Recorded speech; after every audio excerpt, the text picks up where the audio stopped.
Ya, okay, kawan-kawan, aku rasa ini masa untuk aku gerak. Aku dah banyak nyusahkan korang. Ni aku nak belajar berdikari hari lah, balik kampung Yalah. Tapi aku minta maaf lah kalau ada masalah silap ke apa. Minta maaf Yalah. Nak balik kampung juga. Yang di perut tu diusap-usap kenapa? Mengandung. Aku sehari dah tak makan. Sehari tak makan, Yim. Kesian kawan Yim. Bagi makan apa yang ada, Yim. Tak apa. Tak boleh. Ini perjalanan yang jauh ni, ada kopuk-kopuk, ada air sikit cukup lah. Tak susahkan ke? Tidak. Kawan-kawan. Korang memang baik lah. Eh? Aku gerak dulu Baik. Assalamualaikum. Masalah. Kalau ada apa-apa bagi tahulah. Pergi dah dia. Kesian Jim. Ni memang time dia memang dah nak pergi, dia dah balik. Jim. Kau orang baru keluar kau dah letak poster Jim bilik disewa. Tak ada. Ni mana? Korang. Kan aku nak balik kampung kan? Nak pergi naik bas. Okey. Naik bas kan kena ada tambang.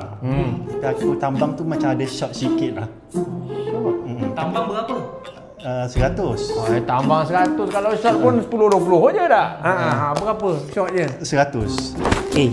Itu bukan shot. Itu tak ada tambang Ni nama. kawan tu nak balik kampung. Berapa nak pakai? 100. 100. Transfer kejap.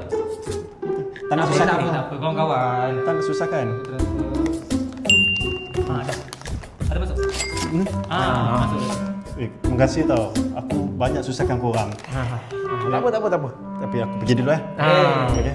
Terima kasih Ya. Assalamualaikum. Salam. Kalau ada apa-apa bagi tahulah. Dah pergi dah gerak. Ya. Aku akan Korang. Aku nak pergi session bas. Okey. Tapi tengok macam dah malam tu. Ada tak nak susahkan korang tau. Ada yang boleh hantar aku tak? hantar pula. Ya. Yang tadi makanan. Lepas tu kau minta duit. Yang ini hantar. Susahkan ke? Tak. Kawan-kawan. Kejap. Kebetulan Wan, ada orang yang boleh tolong hantarkan. Ini. Sini. Bagi. Berapa jauh pun dia boleh tolong? Ada. Boleh jalan kaki? Tak boleh Wan.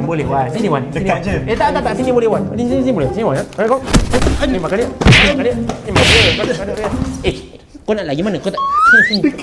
Dah sabar pada aku. So